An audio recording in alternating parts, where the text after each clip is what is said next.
untuk PR ini memang sudah berjalan ya se-Indonesia gitu ya. Tapi memang selama ini pelaporannya ke kementerian. Makanya kami nanti di sini provinsi kami pengen mengoptimalkan gitu. Sebenarnya ini apa sih istimewa dari PR ini? Ya PR ini bisa mencakup semua daerah gitu, termasuk daerah-daerah yang tidak ada industrinya. Kalau CSA kan otomatis ya pasti ada yang ring 1, ring 2 gitu kan. Jadi tidak semua daerah mungkin Bank Sampah mungkin di sini beruntung nih banyak industri-industri mungkin bisa dapat dari CSA. Tapi untuk di daerah-daerah yang jauh gitu ya dari industri, nah mungkin inilah kesempatan gitu ya. Dan jadi kami dari situ kemudian juga tadi yang Bu Ani sampaikan, apakah hanya industri makan kami minuman enggak? Makanya kami waktu itu menyusun apa untuk Pergub itu karena kami melihat industri itu banyak beragam dan rata-rata mereka itu menghasilkan sampah. Contohnya yang paling umum yang kadang-kadang kita bingung itu adalah elektronik. Nah, elektronik itu di peraturan yang lama itu tidak masuk.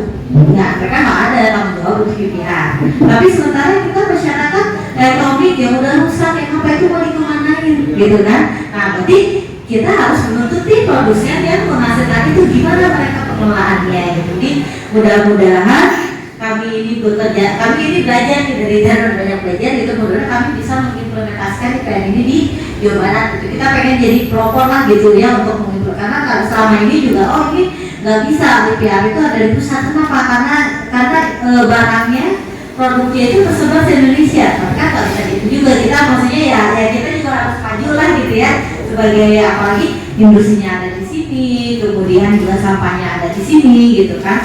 Nah ini jadi mudah-mudahan IPR ini bisa membantu tadi keberlangsungan sampah. Cuma itu tadi mekanismenya akan seperti apa itu nanti akan diatur kemudian Pak. Itu maunya tadi kan ada PRO segala macam, mekanismenya mau seperti apa itu antara perusahaan dan bank sampah. Nanti misalnya ini kayak dana nih, kayaknya ini terkait ini bekerja sama dengan bank sampah ini. Nah nanti kan mau mekanismenya akan seperti apa. Dan di sini juga sama, bank sampah juga harus menyiapkan personil juga gitu. Ya kan ada data yang harus disiapkan gitu kan. Nanti kayak kan ada verifikasi data dan segala macam. Kalau bank sampahnya tidak punya ya atau tidak hanya asal-asalan gitu kan, nanti ya ini juga ngapain sih, jadi kita lagi. Tapi kan kami harapkan dengan IPR ini karena produknya itu terus ada di produksi gitu kan, jadi bisa dalam jangka panjang gitu. Juknisnya di provinsi belum ada ya Bu? Apa ya juknis? Kita sudah menyusun juknis ya. Jadi kita masih ini karena nanti itu juknis itu nanti yang akan bisa membantu ya nanti mekanismenya seperti apa, nanti mekanisme kerjasamanya mau seperti apa. Misalnya misalnya di sini bank sampah saya mau ngumpulin, atau misalnya saya nanti mau nyimpan dropbox atau seperti apa. Nah itu kan mekanisme itu nantilah yang akan diatur kemudian, mungkin di satu tempat akan berbeda dengan tempat yang lainnya seperti itu. Kalau skala perusahaannya harus semuanya berlaku Pak. Pupuk juga kalau dari seluruh undang-undang pupuk yang kecil itu kan nggak ada labelnya ya. Tapi dalam undang-undang kan kalau peraturan itu nggak dikasih kecil, besar atau menengah gitu. Harusnya berlaku semuanya gitu. Nah sebenarnya ini bukan hanya besar saja, termasuk juga retail, misalnya kayak tempat makan gitu ya, restoran atau hotel, mereka juga bertanggung jawab gitu.